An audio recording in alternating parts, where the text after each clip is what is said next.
We all have a right to know if our food is GMO. Hi, are you voting yes on Proposition 37? Absolutely. In 2012, California's labeling initiative, Prop 37, started out with widespread support. But advocates like Consumer Reports' Elisa Odebashian then watched it lose by a small margin. The California ballot measure didn't pass for a number of reasons. One was low voter turnout. One was that the supporters didn't focus enough attention in rural parts of the state. Farming is very important to our local economy, and Prop 37 is bad for farmers. The California ballot initiative allowed for citizen lawsuits that could be brought by anybody at any time, and there was a lot of concern that this would be a boon for trial lawyers. And then let the trial lawyers sue us just by claiming that the wrong wording was used on the label. There have been a lot of limits placed on citizen lawsuits in the Oregon ballot initiative. In November, Oregon and Colorado will vote on their own labeling measures. Supporters hope those states will follow Vermont's lead. A law signed in April 2014 makes Vermont the first state to mandate labeling and is part of a nationwide effort by labeling advocates. The strategy is to pass labeling laws state by state by state until finally Congress decides that the groundswell of support for labeling is there, and then they pass it. Consumers have a right to know if their food has undergone this process because it changes the food. Just as pasteurized food, just as homogenized food, from concentrate, from frozen, they're all labeled because a process has been done to those foods that changes them materially. In Oregon's campaign, food manufacturer representatives like Dana Bieber have argued that labeling would increase food costs. Well, of course, the costs are going to go up. The cost isn't in the relabeling. I mean, that's a nominal cost. The cost to the consumer comes from the fact that food companies will have to remake their food with higher-priced, non-GE ingredients to avoid having to put this label on it. But as the political battles continue, biologists are using genetic engineering as one more tool to improve crops. Engineering allows them to change crops in more precise ways than conventional plant breeding. Classical breeding basically involves taking the female eggs from one plant and bringing them together with the male parts of another plant. And then all that genetic information gets mixed up. With genetic engineering, it's just moving very small parts of that genetic information and pulling it out in a very precise way and then pasting it back into another plant. At the University of California, Berkeley, biologist Peggy Lameau is genetically engineering a cereal called sorghum. 300 million people in Africa eat sorghum porridge every day, and often little else.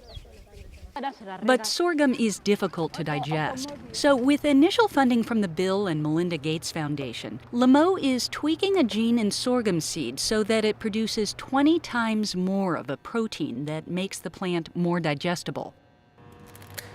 Many people in developing countries don't have markets that they can go to and, pick out this vegetable, that vegetable, and get all their vitamins and minerals that way. They basically eat one or two things. Part of our effort then was to increase digestibility. In the mid-1990s, the Missouri-based seed company Monsanto was the first to sell genetically engineered seeds. Monsanto genetically engineered one category of crops to fend off agricultural pests. They designed a second category of engineered crops that could resist their Roundup herbicide. The idea was to kill the weeds but not the crops when Roundup was sprayed. With these new Roundup-ready soybeans and other crops, farmers could more easily use Roundup herbicide, which was cheaper and less toxic than other herbicides. Today, about 90% of the sugar beets, cotton, corn, and soybeans grown in the United States are genetically engineered. Organic farmers like West Marin's Albert Strauss don't use genetically modified seeds or ingredients. They fear that engineered feed will mix in with their organic feed, and they oppose engineered crops that encourage the use of synthetic pesticides. Pesticides, herbicides are not sustainable. They're not healthy for land, and they're not healthy for people and cows. So if you're not buying organic, what genetically engineered foods might you find at the supermarket?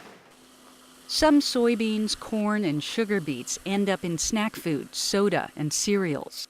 A little yellow crookneck squash and zucchini, some varieties of Hawaiian papayas, and some sweet corn are genetically engineered to resist pests.